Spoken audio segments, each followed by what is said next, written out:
This episode is brought to you by freedadcourse.com. You are always one conversation away from changing your life, and the power of hello is something that I subscribe to every single day, and I'm always saying hello to new people everywhere I go.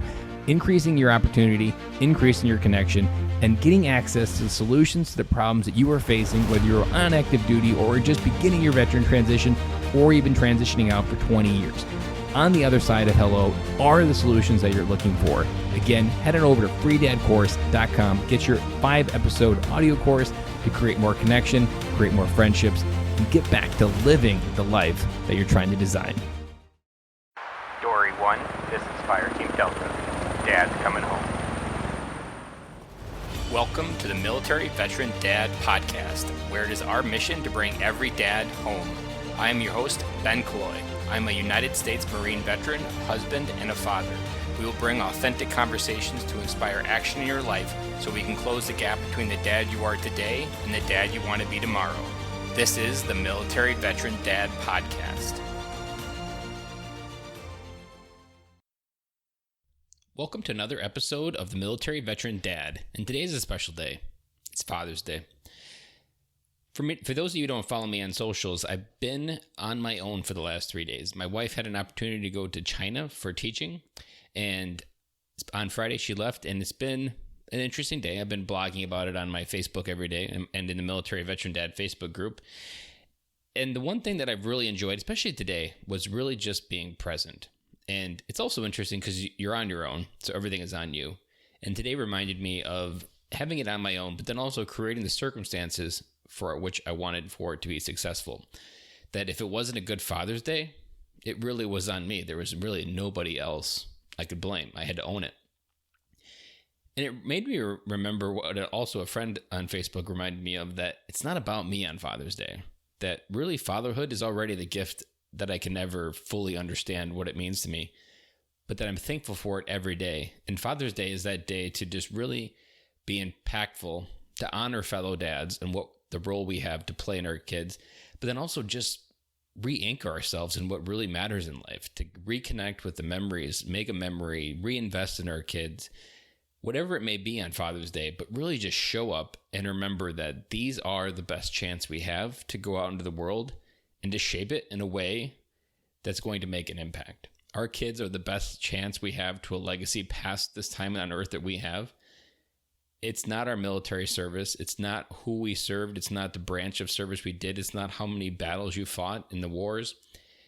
It all comes back to your kids, your family. Your family is your legacy. And on Father's Day, I'm reminded of how much that is important. And I'm also reminded of how impactful that can be on your life, especially when you're on your own. So these last 3 days have just been a little bit eye-opening, but then also just re-anchoring myself in who I want to be, where I want this podcast to go, and also just validating how far I've come in my own journey as being a dad.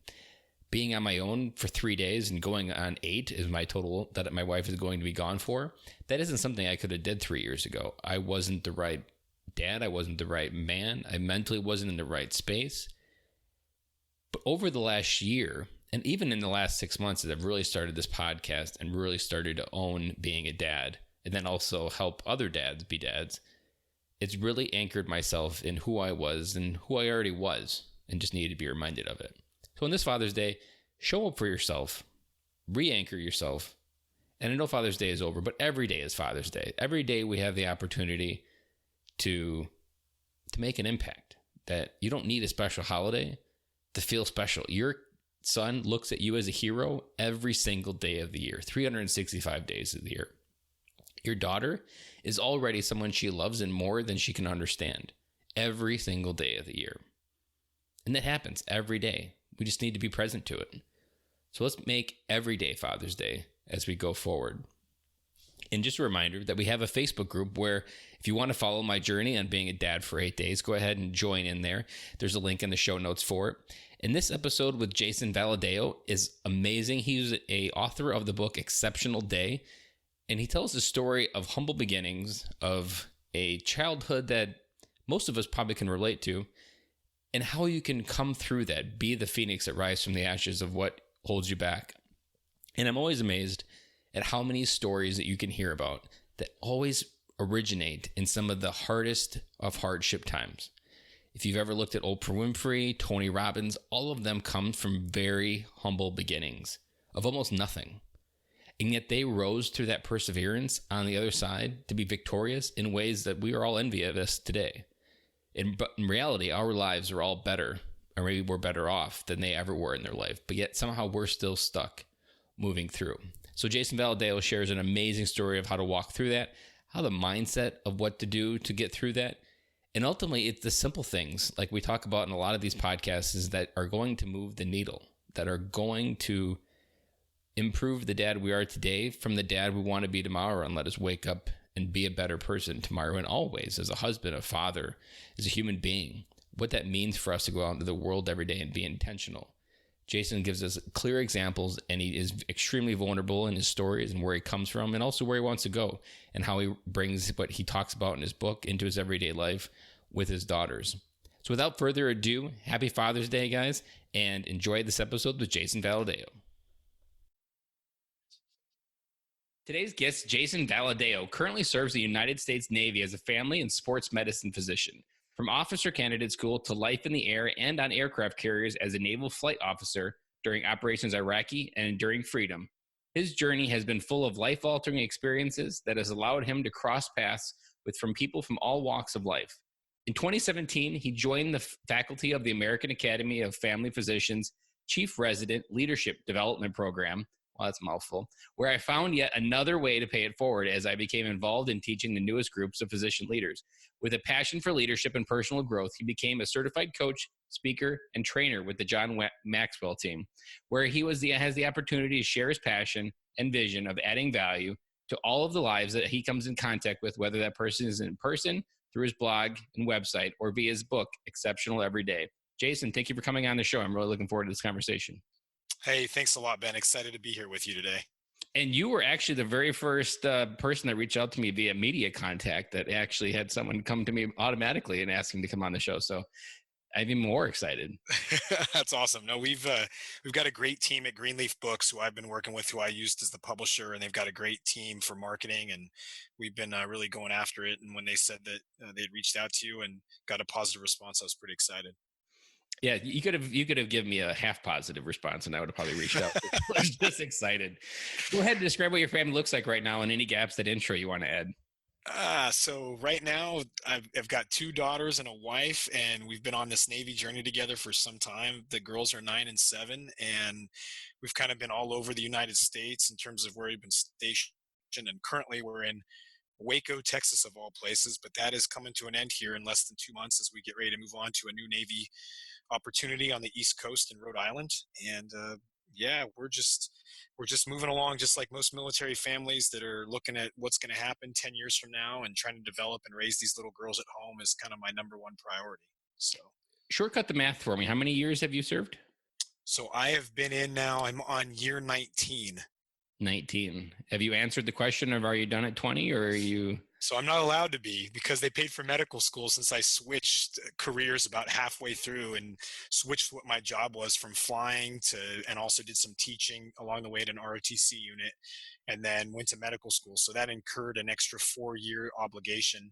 But then I came to Texas and did this fellowship at Baylor University in sports medicine. So that added on a little bit more time as well. So I've got a list about 5 to 6 years to go before I can say, okay, but we'll see what happens. It reminds me of the 30-year mortgage. Yes. You get down to like year 27 and then you get a flyer in the mail, lower your interest rate. And then you jump on the bandwagon. And then a little bit later, you realize those SOBs just reset my clock. Yes. I'm now back to a 30-year mortgage. Those 3 years are just gone. And they got me paying interest for another 3 years. And my wife tried to tell me that she didn't realize that I owed an extra couple just about an hour before we got on this interview together. And I said, "Are you kidding? You don't remember we talked about this?" So it's kind of funny, but yes, the journey continues. Marriage happens in the fine print. The details is sometimes where you get hung up on. So go ahead and share a story about what it means for you to come home. It can be at any point in your life, because I'm sure you've had different stages of your life where coming home meant different things. When you hear those words, come home, what's something that's been impactful for you related to those 2 words?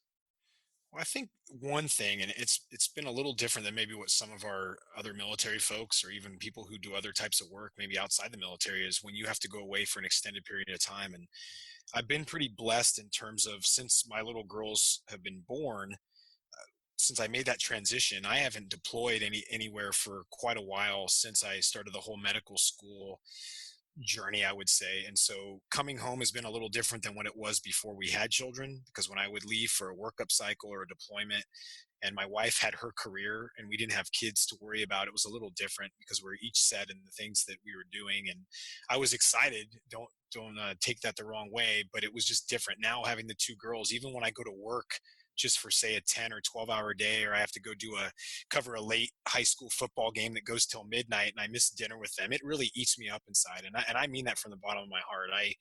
I know a lot of people that travel for work, and I counsel a lot and coach a lot of people, especially men, who are trying to figure out that balance in terms of why am I not more excited about coming home? And I try to share my passion for that. I mean, for me, like if I can get off work even an hour early on some days, I want to get home and do things with my girls right away because we have a pretty regimented schedule. You'd almost think we're the Marine Corps in our house. And my wife's like, the kids are in bed at 7 o'clock. I'm like, can they just stay up 30 minutes later so I can go outside and play catch with them or take them to the basketball court or sit down and read with them for a while? And so coming home is really what this is all about. And when I got into the idea of, hey, what am I going to be able to do to make coming home that much more special? It's that my girls know that dad has a plan when he comes home, and to think about that, and they look forward to it. And it's almost like making a checklist. And part of that checklist is, hey, maybe at 5:30, depending on the day, dad's going to be home, and that they know that from the minute they wake up and go to school in the morning, and try to build that into them. I like that. And an episode recently, we had the advice of when you're coming home, always kiss your wife first to demonstrate that she's the priority. And I love that advice. And it reminds me when you come home with like a regimen that like your kids are, you want the kids to be priority, but at the same time, like that, I hadn't heard that advice. So it really hit me like, and it goes back to that our kids are going to model and the relationships with that we demonstrate. So like how simple of an act, but like how important of a model is that for them to recognize that you guys are important to me, but mommy's always number one. I think how you said that, Ben, is great. That it was probably 5-10 years ago. I had seen something. It was either a movie clip or something where the kids were being really ruthless to their mom, and the dad made a comment like, hey, I love you guys, you're my children, but you're not going to treat your mom this way, she's number one. And I've always tried to make that a model because like you said, whether we have boys, girls, whatever, they're going to go out and have to leave their own families, and we've got to really instill those character traits into them. I like that. And on the weekends, do you have more time to connect with them? And is it just crazy during the week, or is it pretty much on and off all weekend? No, that's a great point that you make. And so I really try to, and this kind of goes into my idea when I wrote Exceptional Every Day, is how to combine your work and your passion. And so anytime that I can include them, I'll give you a story from this weekend that'll probably be pretty telling, and I think you'll get a kick out of it. I was studying for this big exam this week, for doing ultrasound procedures on different muscles, tendons, joints because of sports medicine. And I knew I needed an extra 3 or 4 hours of practice before this big exam this week. And so I talked to my wife, I talked to the girls, and I said, hey, look, we'll go to church on Sunday morning. And after that, would it be okay if we go to the clinic for 2 or 3 hours and you guys get to practice ultrasound with daddy? And they're 9 and 7. So they put their gloves on, they got the ultrasound machine out. We had my textbook out, and we're correlating the pictures. And so for 2 hours, they were part of the work with me, but It's a they real also life Doc McStuffin. oh, they were just enjoying it. They were pulling out syringes without needles, of course, and they were pretending to give us injections. And so we think about those kind of things and how we're going to build the weekends. And for me, maybe like you and a lot of your listeners, the way that I do it is I just make sure that I'm up early so that if I have some stuff that has to get done with work, with doing a podcast, with doing some journaling, if I have to get up at 4:30 or 5 and get that workout in and get all that done before they're up, that's the key for me because I want to maximize every minute. And I don't just say that, Ben. It really means that to me. We decided to have kids because we wanted to raise them into good people that could help society. And something I tell my children at dinner is that you guys need to give more back to society than you ever take out. And they're 9 and 7, and they're already hearing me say that. And so we pattern meal time, we pattern weekends, and they get it. They know that some days dad's going to be late because I'm covering a basketball game.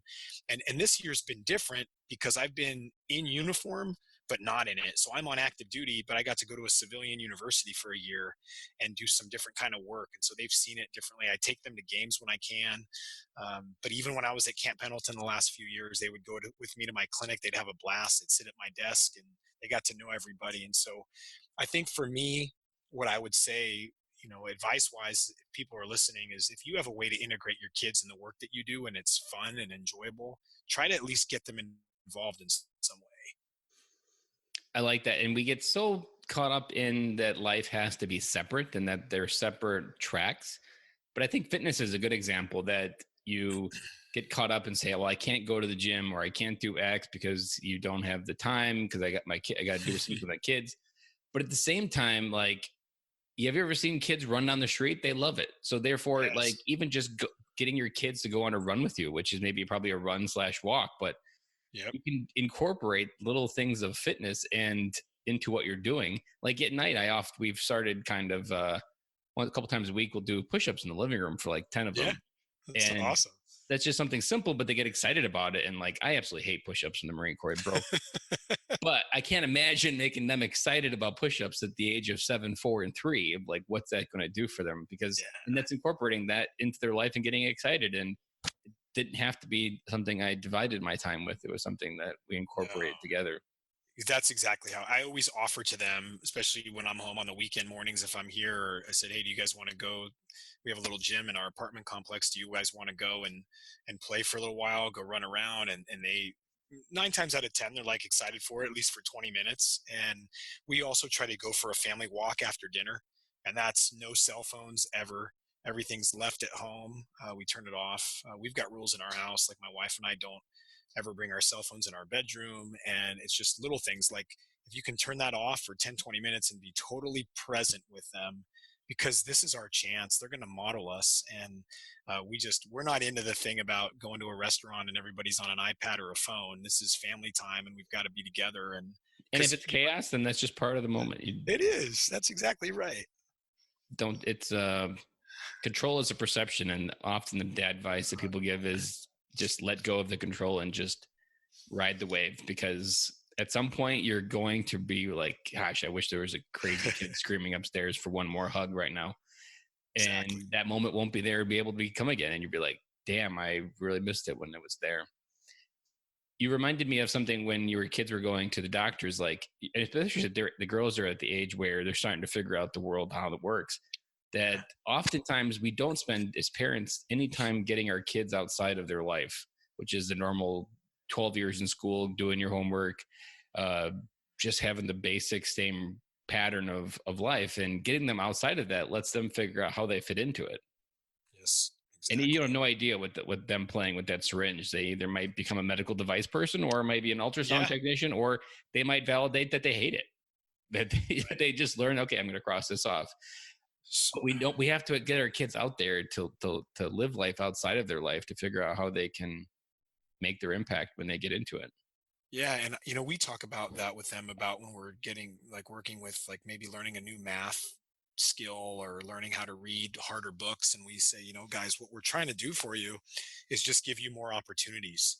And that's really what it comes to. I look back on my life as a kid, which was not what I'm giving for them now. And I look at it and I go, well, I didn't get to do this, or I didn't see this opportunity. And now I just want to give them these so that they have choices they can make. And I think that's why just exposing them to so many different things and experiences, not things. Things aren't going to solve their problems, but experiences will allow them to see the world in a way that they can move through it. The latest toy at Target, not so much. Lasts like a week. Yeah, exactly. Yes. My daughter's always wanting crap, and I'm always telling her, like, do you even remember what the last thing you played with and how long you played with it? And she'll tell me, I'm like, do you really want to waste your money on that? Exactly. And there's a few times where she'll like pivot and she'll buy something, but then also show like a gratitude towards like, and buy one of everything or buy the same thing for her brothers. Like that's with her money. Like, so there's wins and losses during the conversation, but I always like when she's willing to share her money for her brothers and sisters. That's awesome. So on every episode, we talk about time bombs that kids spell love, TIME. What are some of the simplest things, and maybe they are doctor's office visits, but what are the simplest things that your kids repeatedly want you to do that are often the simplest things that you wouldn't have expected? So, well, it's funny. There's so many, especially with my little one. She's got this like anxiety nonstop. Dad got to talk all the time, and it can literally be as simple as just going in their room and watching them perform a skit for like 30 seconds to a minute. Like, Dad, we came up with this new song today, and they just want you to sit on their bed or on the floor. That's how they are with me. They're like, just sit here for 30 seconds, Dad. No computer, no work stuff. Can you just do that? And then they get so much joy out of it. It also happens when we're just walking down the stairs to go outside, and then the one's like, well, let me grab the ball out of the garage. Can we just play for a little bit? Even though we're on our way to go do something else. Hmm. And so it might literally be 2 or 3 minutes, and then they're worn out and they want to do something else. And it's been really that simple with them. And this adventure to Texas has been so different because they had to say goodbye to their friends, and we're only here for 1 year. And so making new friends was kind of difficult because it was only here for a year, and people are like, oh, you're not from here, and then you try to get into a new school. And I think that these little, like, I like how you say it, the time bombs is, it's been even more relevant this year to us because they don't have play dates with all these other kids, and just They're the way looking our for schedule those deposits from you. all the time. And it could be as simple as like, this is pretty funny. I'll bring a box home from work for them, just an empty box, and within 5 minutes, one of them's building a car to sit in and play with, and she cares more about that than any other toy, and she just wants me there with her. And it could Hmm. be for 5 minutes. Yeah, they Dad, want you to enter their world with them. Like that's when you like strike gold, is when you figure out how to turn your imagination into their imagination, exactly. and you can I've been sharing a lot in the podcast how we go on adventure walks, which is the most boring walk around the subdivision. But I call random things like seeing a big excavator, like, hey, Dylan, look, there's a cat in the wild. Like that's his imagination, and he just gets the biggest kick out of it. And before the walk is even over, they're asking to go on another walk. And it is literally the most boring subdivision walk you can think of. But I labeled it an adventure, and I created the environment that was their imagination. Oh, Loved it. well, and that's the thing, Ben. I share that with a lot of people. One of my favorite words is curiosity, because as we become adults and we get older, we become less curious. We see the world the way that we think it works through our eyes, or the way we've been told, whereas children are always asking thousands of questions, and they see the world through multiple lenses. And as adults, we break them. We Yes. beat that curiosity. And even Exactly. this, I'm convinced that adults are the reason why kids stop reading. Because if you Oh, watch the inquisitive like eagerness of a child to want to read books, and then you look at them later in life, there is at some point I have to blame adults, because we have to encourage that and nurture that wisdom. I heard a horrible statistic that like only 10% of people read a book after college, I've read that. I read that too. and I'm just like, they assume learning stops, and like it never stops. Like to literally keep learning and entering other worlds is how you can continue to grow. And if you're not growing, you're dying. And I love what you said about curiosity. That's, I got sucked into the passion question, which is almost like a curse. But then I heard the passion broken down by Dan Miller differently, and he said, "Don't follow your passion, just follow your curiosity. They're the Yeah. breadcrumbs to your passion." And I've really taken it to another step where to frame it like a sword. That on one side of the sword is your curiosity, the other side is your fear. That it's like a compass, that you use your curiosity to figure out where you need to go, but let your fear be the stronger compass, because what scares you, that means there's something amazing on the other side. And that even with like podcasting and different things, like the more something scares me, generally the more I should run towards it. And those two things are like the primary reason why I'm here podcasting today. That's awesome. Took me a Well, while to figure it out. But if you like, just help keep that curiosity alive. And my son's graduating preschool this year, and his teacher wrote a comment that he's just always asking questions. And that was me. I still ask questions this day. I was in college. I was always asking questions, and all the kids hated it. But it's how you learn. And I'm paying, especially in college, you're paying for them. So I'm like, I'm going to ask as many questions I need to until I understand this. So my son is just like me, of asking questions of how things works. Even like something in the car, he's like, Daddy, how does the windshield work? Or, Oh, yeah. Daddy, how does the window work? And it's just crazy, the conversations that he's asking. And it's up to us to keep that curiosity alive. And especially as military veteran dads, we have a really big sense of a wide view of the world, is the best way I probably can say it, that we've seen a lot of different things that other people are very curious about. So we can help craft and create experiences that help kids enter that curiosity and figure it out on their own. Like we lived adventures every day in the military. Mhm. we can take those adventures and try to recraft them in ways for our kids to learn and grow in. For sure. I like how you say that. So you sound like a really ambitious person, which isn't the average person that's active duty. So where did you find your switch to go from the average active duty that was the 8 to 5 job and played video games versus to the dad that just wanted to help the world see what their potential was? Yeah, so I think my story, because it's a little different in terms of the way I was brought up, and came from two immigrant parents that really just weren't educated. I mean, books were never in our house, and I don't just say that to sell my book and say, hey, look, no one ever read a book in the house. It's completely the truth. I mean, my parents didn't even really speak the same language, and I don't know how they stayed married for the number of years they did, but there weren't books around. And I tell my children that all the time. Like, look, a book was never read to me, and that is something that I looked at as like, how do I leave my legacy in a different way? And so when I joined the military, I was actually going to go to medical school. My roommate and I came back from a career fair, and we both decided, we were looking at the Marine Corps or the Navy at the time, and we both joined, and we're both still in almost 19 years later. But I had already done all the pre-medical stuff. Always wanted to be a doctor since I was 9 years old. I'd met this one that kind of just lit this fire in me, and I could see a way to help people. But then in college, I said, I don't have the money to go to college. My mom had cancer. And so I was thinking, like, how do I pay to go to medical school? Had no real mentor in my life. And so I joined the military and went to officer candidate school. I was actually enlisted for the first year. And then we went to officer candidate school after that. I got picked up for this officer program because I got my degree. And next thing you knew is the passion just wasn't fully there in terms of, I don't think I could do this style of job the whole time, but I was super motivated, and got to my first unit, and we were getting ready to go on deployment. And I also found out you could do like a master's degree for free. And so they made me the educational services officer as one of my collateral duties, and the public affairs officer, which I probably wasn't cut out for either one, but it worked and I grew from it. And next thing you know, we deploy several times around the world. And then a chance came to go be a professor at UC Berkeley, which I knew was one of the best public schools in the country. And when the Navy was going to send me there to teach ROTC, I'm like, this is another opportunity. The Navy paid for more school. I got to teach all these young kids that were 17, 18, starting college, and having that impression on them. And that was the biggest impact. And then my Navy captain said, hey, if your Navy work is done every day, you can go do whatever you want on the side. So I said, well, I'm here at a great school. I should get another degree. And I mean, I was the first one in the family to go to school. It's that whole story you've heard maybe 1,000 times, but I was taking advantage of every minute. And that, I think, goes into your question, is for me, my passion is, there's so much to learn. Like you said, we can never learn everything.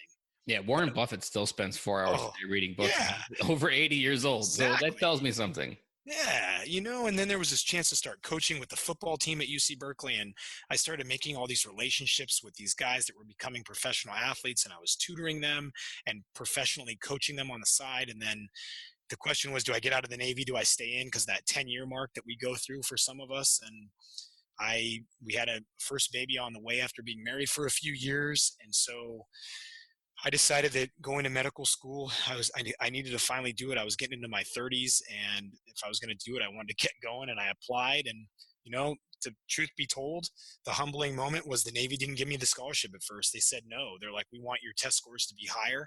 And I talk about that with some humility because of where I've gone now, and that test scores shouldn't be everything for a person's life, but that's what they pointed that stick at me. And so my captain was like, let's write a rebuttal letter, see if we can get you in. And so I fought it, and I said, look, I've done all this stuff in the Navy. I got promoted early to lieutenant commander, these kind of things. And so finally the chance came, and I've been on that medical journey now, trying to affect as many lives as possible. And I'll tell you, what's been the coolest part is, over the last 5 years, since finishing medical school and then doing my specialty training, I've been asked to re-enlist several Marines and Navy folks. And that has been the most touching moment, because they've said to me, I said, why are you picking me? And they said, because you've always shown us that you can keep learning. And I've never forgotten that, because they saw me modeling it for them. And these were 24, 25-year-olds that did their 4-year enlistment and were about to get out. And that was where my passion really, I was like, I've got to keep, if I'm doing this kind of effect on people, I've got to make it, I want to keep going. This is what my legacy is about. So that's been part of it. I'm going to ask you a question to peel back the onion. Yeah. So based on your childhood, I can imagine you suffered from probably self-worth questions of, For sure. because a lot of people that get super ambitious and try to uh, learn a lot. They're like, for me, I was out there always trying to just continue to learn initially to prove to the world that I had value. Did you suffer from that a little bit? Yeah, I would say self-worth. I'd say I was almost embarrassed of my family. We just didn't fit in. I saw these other kids in school, and we were in a small town where I was growing up, but uh, just didn't seem like I was fitting in as well, even though people that know me now are like, "Oh, we never thought that of you," but that was kind of it. And then when I was 16 Yeah, tell and that to the voice inside my head that says I'm a piece of yeah, crap. exactly. And then, people now, I've got people reaching out to me from high school that I have not seen in 20 some years that are like, wait, I just read your book and I read this part about you living in your truck for a year. And it's all truth of the story. There was very few people that knew about it. They knew there was a family that eventually took me in, but I lived in that truck for 10 months and 10 days. And that's where my passion to really try and make a difference came. And one of the things that I talk about or that really sticks with me is I call them making points, these points in your life where, you get to go through that sliding door, which way you're going to go, left or right. But for me, I called it a making point. And I look back on that year, 1996 in high school as a junior at 16 years old and literally living in my truck every night. I worked at a health club, so I had keys to a refrigerator. I could keep some food, and then I would go there and work out in the morning, and then go to school. And I think that those moments of adversity, especially when you do feel like your self worth is not very good, and you have no confidence in yourself, I think that I was trying to be ambitious, and I had this thing about going to college, and I didn't. My dad never wanted me to be in the military. He was in the Portuguese military in the 60s and 70s in a pretty horrific war in Africa, and so he attested that I would never be in the U.S. military after he had immigrated here. And so, how that happened, I still wonder sometimes, but I'm still going on this journey trying to make a difference. So, what was the pivot point where you were able to, or what technique was the breaking tool for you to recognize that you were valuable without even learning a whole bunch of stuff? That, because I think that's something, especially after we transition, the value of who we are is somehow lessened because we don't have this impactful uniform that comes with Yeah. this identity. At the same time, it's a big problem for military veterans, active and veterans, that identifying that you need to love yourself right now.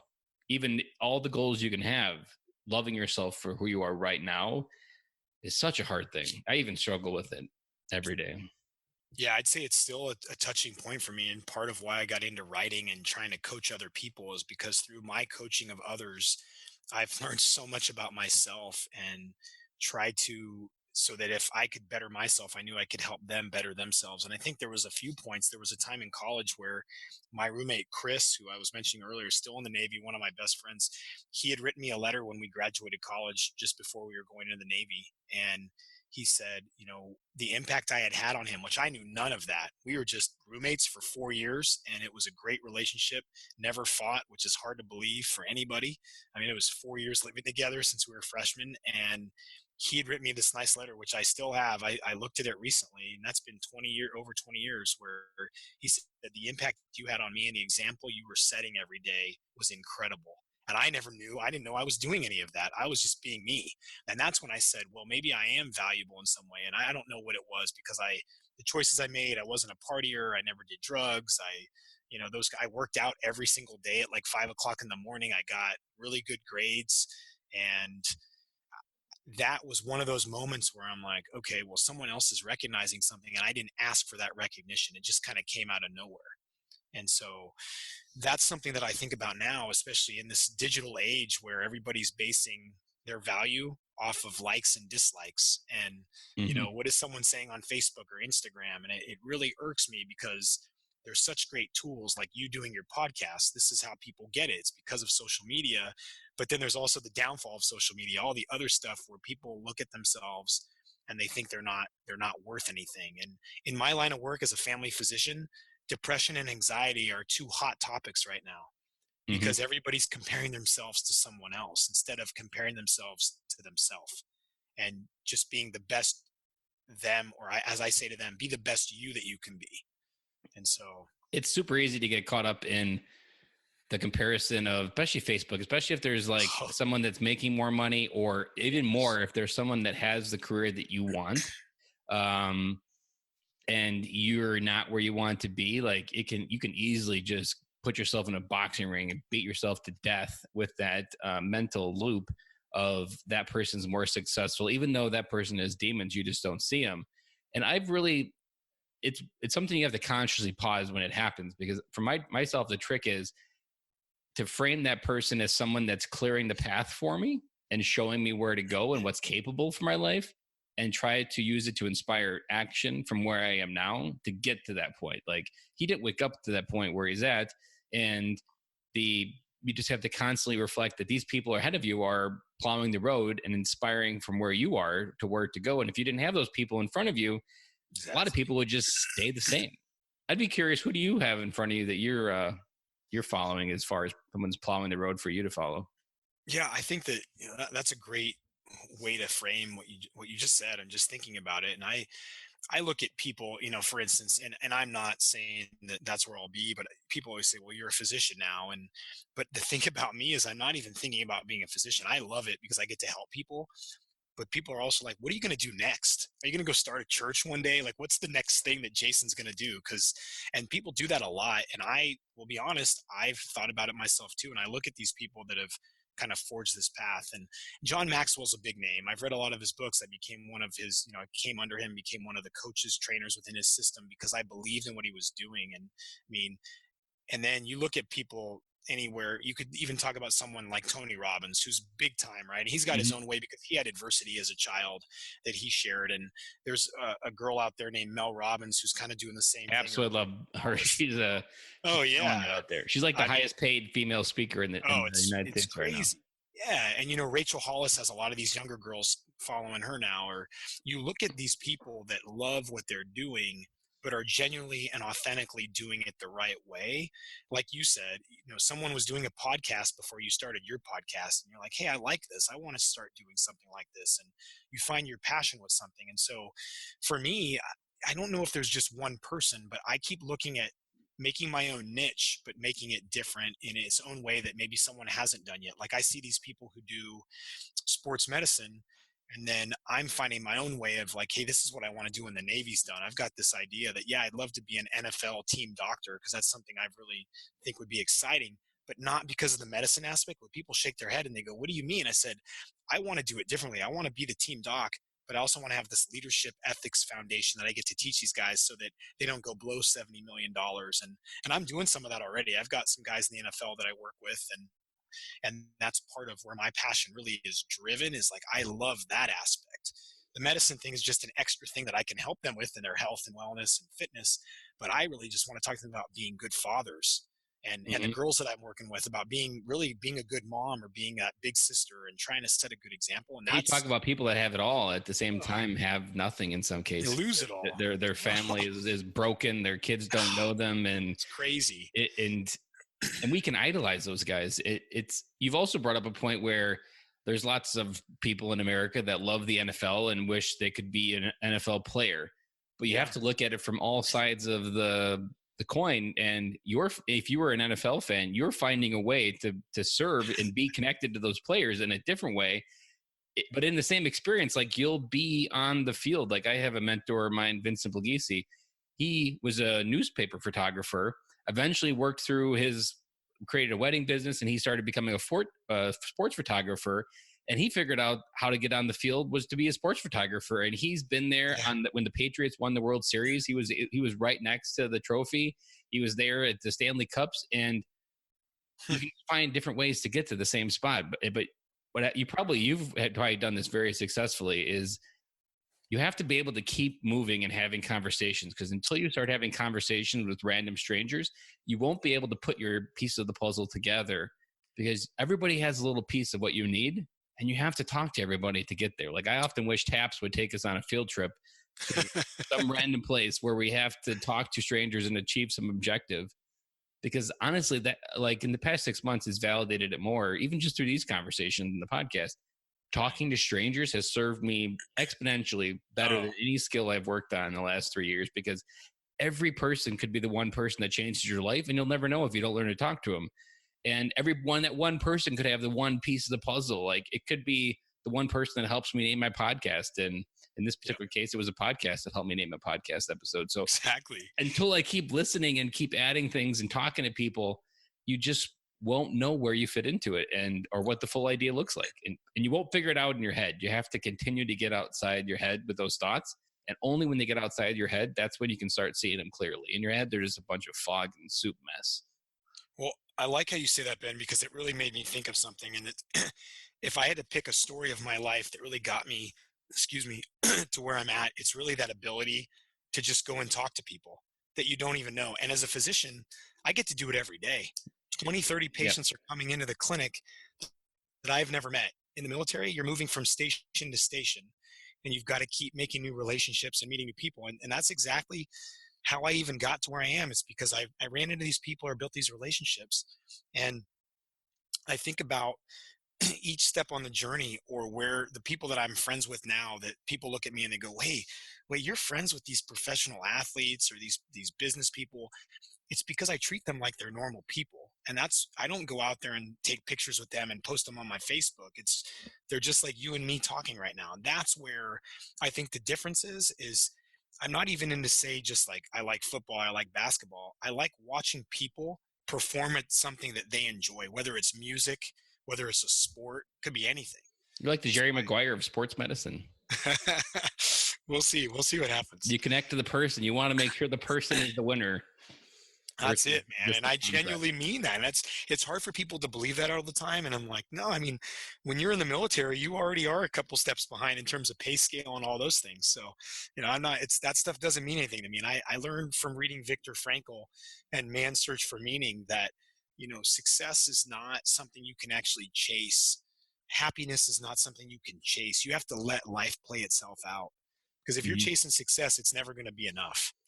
But you have to keep moving. That's what I've been validated the last 3 years, is that it doesn't matter which direction, even sometimes, even if it's a common, you're just moving in a north-south or northwest direction.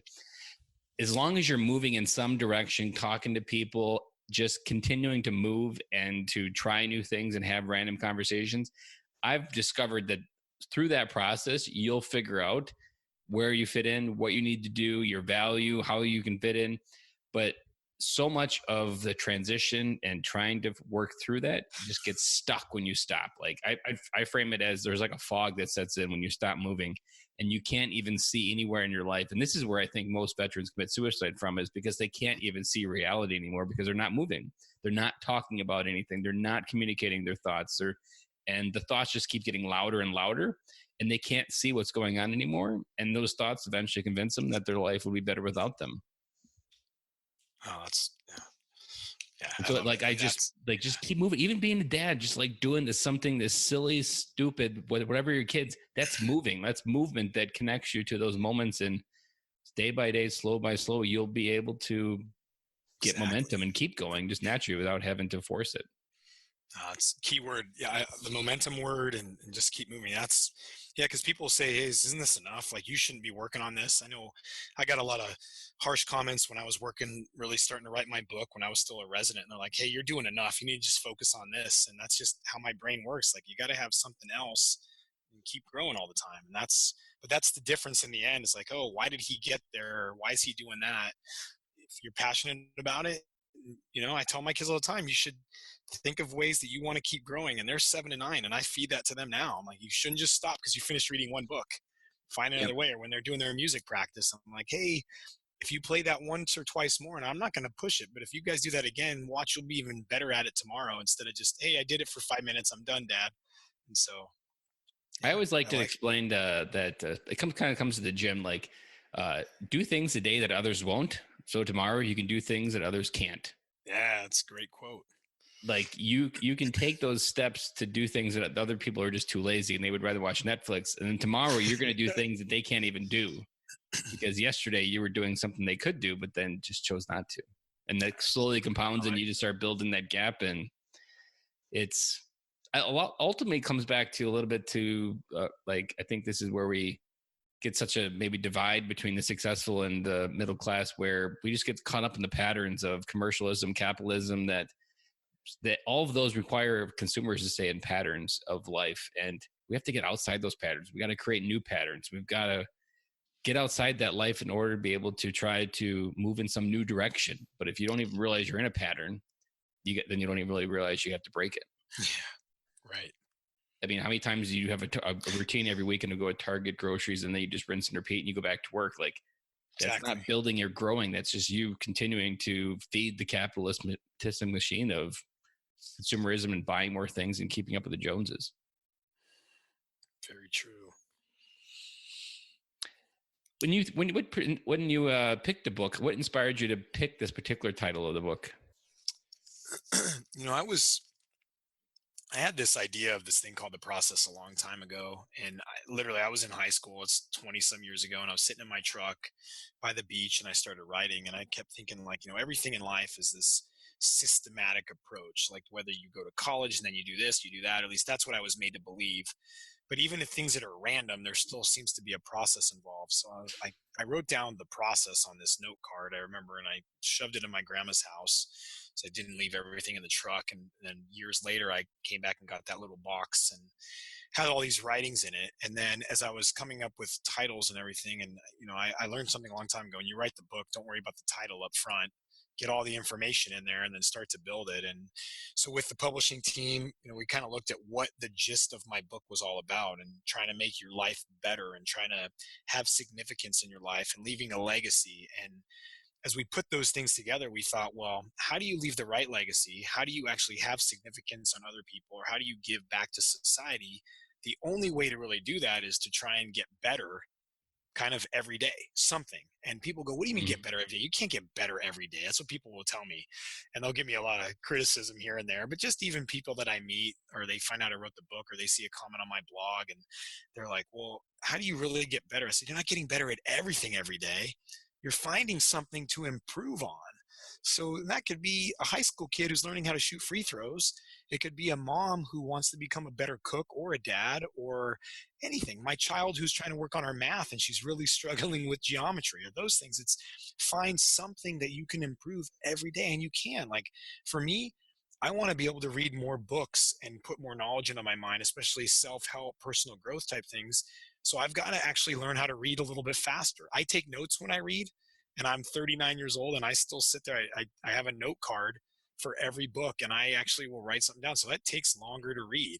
And so trying to get better at reading, and like going to the gym and still trying to get a little better at this certain lift, or running a little bit faster. And so I try to tell people, I kept thinking, how do you get that into someone's mind? And so then it goes back to what you brought up earlier about when you're younger and you think about your self-worth and your confidence. And I thought, if you were thinking about becoming exceptional, we always say there's no such thing as perfect. And I kind of go down that route because I don't want my kids to go, well, they have to be perfect at this, that you should always keep striving. And I thought, if you're striving on becoming exceptional, that's pretty good. And so we kind of put these words together and tried to tie it together. So it may not be perfect, but we were like, how do we do this? And so that's how it kind of was birthed. I like that. In my early mentor, Vincent Plagisi, again, he framed it where he said, don't try to do the big things. Just focus on being 1% better every day, and doing 1% each day. In 100 days, something will be completely different. And even just a few weeks ago, for me, that was simply, there was a podcast, Ryan Mickler's, I was listening to, and he was giving a rant about, you can try to change your life, but if your car is a complete mess, and you're really missing out on the details. And I was like, well, that was me. So for me, 1% better was simply committing to have a better, cleaner car, and not letting the clutter of traditional dad commute car just where stuff builds up everywhere. And I've held to it. But like, sometimes it's as simple as that. Like, you can easily get caught up in the definition of what a book is, maybe where you focus on your life. But in reality, your garage is probably a complete mess. There's probably a couple shovels in the backyard you haven't put away. There's a few flower beds that could be cleaned up. These are all things that help your mind feel like you're moving forward, and can help feel like your life is becoming even just more valuable, or even just more fulfilled, because doing things with your hands, all of those things outdoors, just those things will help you feel better. And also that, just because most likely your brain's been thinking about them subconsciously forever. So I can't tell you how many times the honey-do list overwhelms me, and then just doing things on it, I'm like, oh, that wasn't so bad. It's 1,000 times better because I took 2 things off of it. That's Exactly. simply being 1% better. It doesn't have to be complicated. But just like in everything in 2019, we overcomplicate everything because I'm sure you probably dive into this book, but excuses can be extremely comfortable to hold Oh, on to. They can be almost like exactly. a good blanket, almost like Exactly. people like they're like their best friend. As long as that excuse is there, then they're safe. That they don't have to reveal the world of who they are, and you got to you got to just work through those. A lot of people don't even realize they have those excuses that they always Exactly. use in, but especially even as dads, there's always 1,000 reasons why people can't be the dad they want to be. Yep. But generally, they're all BS. They're all just reasons for them to feel comfortable being who they are, which isn't really something they're comfortable with being anyhow. So it's like a loop that doesn't actually end until you break it. Yeah, exactly. I mean, that's that quote about insanity is doing the same thing over and over again, expecting a different result. And I think about it with dads, especially because there's always something. And then you look and you go, well, wait, you got home from work at 6. Did you really have to go watch that game tonight? I get it. You want to go watch the game with your friends, but you've got a couple kids at home that haven't seen you all week. Yeah. And And you're the trying to Bucks will set. still, and the team will still be playing in 20 years. Yeah, exactly. I'm not a big sports guy, and I never grew up sports, so it wasn't like ingrained in me. But now it's more even aware to me. Like I just don't like connecting my happiness to Oh, something I don't have any control over. Like there's people that will be broken for 3 days after a football game loss, and it's like nothing you did affected that. And like, why are you letting yourself feel like crap exactly. for 3 days for something that was over? And they still made their $1 million and went on and went home and be happy even if they lost. And here you're miserable eating Cheetos. I mean, I don't know, you want to call it fortunate, unfortunate, but I spent 4 years in Milwaukee, and I remember Mondays they said the psychiatrists were always busy if the Packers lost, and the same Oh thing yeah, happened they don't take in losses Texas. up here well at No, all. and Dallas Cowboys. I mean, I've been where people are like, "Oh, this is America's team." I'm in Texas, and it's the Cowboys, and it was Green Bay up in Wisconsin. And so you think about those kind of things, and you're right. I've never lived my life like that at all. I mean, they're like, "Hey, did you watch the game tonight?" I'm like, "No," but then I might get a call from like one of the guys I'm mentoring, who's an NBA player, and I'll talk to him about his life. We're not even talking about the game. And so that's what's kind of cool about where I'm at with sports. It's really not about wearing a team. I don't have a single jersey. I'm not one of these, it's just not my thing. And I know these guys, and it's more important that they have this shoe or this jersey, vice what their kid is eating for lunch at school tomorrow, or did they get their homework done, and those kind of things. And so trying to speak to the hearts, especially of the veteran fathers that are out there or the veteran mothers, because we have got a great mix now that moms are taking the lead on a lot of this, and they're the ones that are deployed. And so how do you make what's at home matter? And I think part of that is start with yourself. And when you can Mm-hmm. look at yourself in the mirror and know that you're doing everything you can to give your children the best life possible. And that can mean there's a lot of definitions for best life. And best life doesn't mean doing everything for them and not letting them have adversity.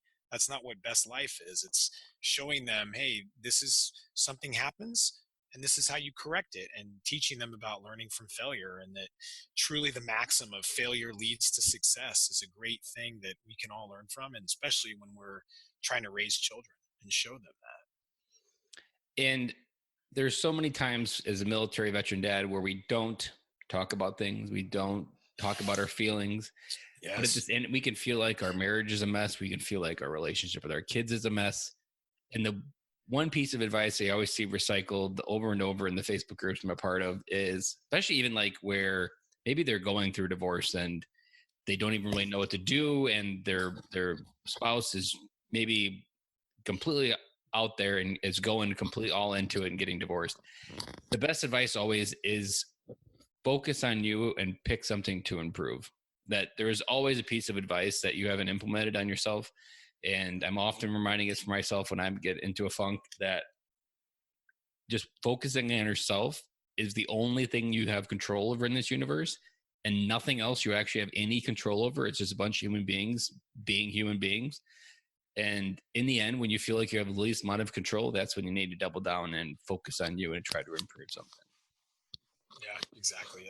I drew my kids these little concentric circles years ago, made these little cards for them, and they still have them. And it basically has them in the middle of it. I said, that's what you can control, is what's in the middle. And the one thing that you can always control is your attitude. So no matter what anybody does to you, if someone makes fun of you, if someone hits your car, if someone steals something from you, you get to control how to react to it. And I'm still Hmm. working on that every day. We all have to work on how we react to things, but that's the thing. And then the next circle out is the things you have an influence on. So you can influence what happens on those, but you don't have the actual control. And then the final way, all the way on the outside ring, are the things you've got no control over at all. And so I've tried to instill that in them, and that, hey, if they work on them every day, they get up, they brush their teeth, they go to school, and they have a really good day at school. They don't react bad to other kids or their teacher, and they come home, that it's going to make that day so much better. And just focus on them, especially when they're that young. Hey, you hit on something that we won't have time to completely dive into, but we can hit it a little bit here. My daughter's a super emotional, like she can go from 0 to 10 in a heartbeat. Everything is the end of the world. Oh yes. But teaching them how to understand their emotions and understand the reaction they should have to that emotion.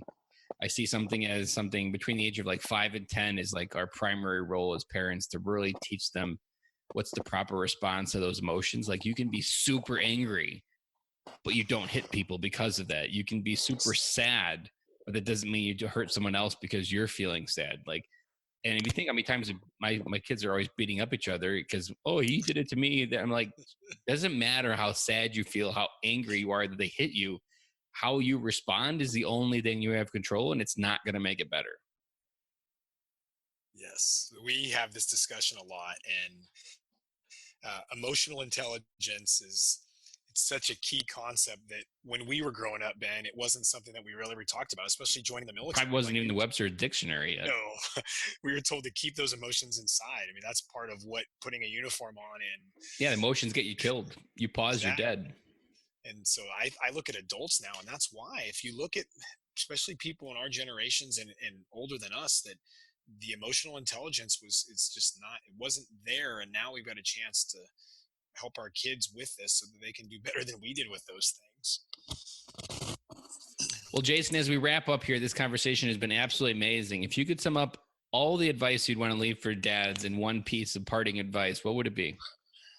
I would say that take a look at who you are. Take a look in the mirror. Don't take a step away. The hardest thing that can do is to do that. So just look at yourself in the mirror, focus on who you are as a person, and really think deep down about the legacy that you want to live, that you want to leave for your children. So actually living is the right word, but living that legacy now so that your children can see it. No matter what you've been through, if you've been through deployment, if you're suffering from post-traumatic stress disorder, if anxiety is something that is as common as you going to bed every night, and depression is something you're working on, or you've made that jump past your adversity and you're doing well, I think you've really got to focus on you. And if you can start to just look at every little thing that really means something to you, your passion, the work that you're doing, and you can find, like you said, Ben, making a 1% difference each day, maybe every other day, and you can work on that, I think that you're going to be really proud of where you've come as a dad or a mother, wherever you're at. And then just, that's how you're going to make such a big impact. And it's, you hit another nail, is reflecting backwards. So especially, I'm sure you've got into this as you started climbing the mountain. You can very often forget to pause and enjoy the view. All the time. You Something can I just get focused on that summit, like that summit's mine, Yeah. and you probably run into an obstacle and you get so frustrated that you're not there. But how often do you pause just to turn around and be like, man, the view from where I'm at is amazing. Like, so, because I do it even as a dad, like you can feel like, gosh, I still have so far to go. But at the same time, I've come so far in who I am and how I show up into my kids. Like, that's still an amazing view to pause and just reflect that. Because otherwise you'll get hung up into that it's never enough. And Exactly. that's not healthy either. No, very destructive. So, Jason, if people want to connect with you, what's the best way to connect with you? I imagine the best place to find your book is on Amazon. Yeah, I would say that the website, Jason Valadao, so JasonValadao.com is where I've got my website. I've got a ton of free resources, and that's why I built it. It's got health and nutrition resources. If you're looking for something like you're going through physical therapy, you've got an ailment you're trying to recover from, I've got a lot of free stuff to download there. I've got all kinds of food maps. If you're trying to figure out how to change your diet, they're all free. no expectation. There's nothing to buy on there. The book is on there. You can get the book at Barnes and Noble, Amazon. 1-800 or 800 CEO Read is another website that's got really good discounts for bulk ordering. But if you go to the website, you can really connect through my Instagram, Facebook, those kind of things. But I try to do I send a weekly blog post out, a newsletter, some kind of random topic, especially with personal growth. One coming up in a couple weeks here is on the movie Aladdin and kind of the learning points you can learn from that. And I wrote one about The Greatest Showman last year, same kind of thing. But I'd stop in at the website, check it out, and yeah, I think it's a great place to stop. You and me are part of the same pod. I remember when you mentioned that we both yeah. wrote on The Greatest Show. Did you read by chance, notice my Christopher Robin one? That one hit me like a ton of bricks when I watched that. I was crying my eyes out at the end of that movie. Yeah. No, that's awesome. That one had about 1,000 metaphors for a busy dad to pay attention to. Oh, man. They're all over the place. And they probably flew over 1 million Americans that didn't even pause to reflect on it. Exactly. No, I got made fun of for talking about going to watch The Greatest Showman with my kids, and I was like, man, there was so many good things in there. I first saw it on an airplane back from Prague, and I was crying my eyes out on an airplane full of strangers, and I was like, hopefully nobody notices me. Well, Jason, I really appreciate this, and I'll include all of that information in the show notes. And if anybody wants to connect with Jason, they can use those links to connect them, and also get the links to connect with his book. And Jason, thank you for this conversation. I really appreciated giving you an hour of our time tonight, and I'm positive we brought a few dads home tonight. Awesome. Thanks a lot, Ben, for having me here. Thank you. Bye. That's a wrap. And thank you for listening to today's show, and I really hope you enjoyed it. The lifeblood of any new podcast are the reviews. If you haven't reviewed the podcast yet on iTunes, I would really appreciate it, and you will help us get the message out to even more military veteran dads. As John Maxwell says, if there is hope in the future, there is power in the present. Dads, it's time to come home.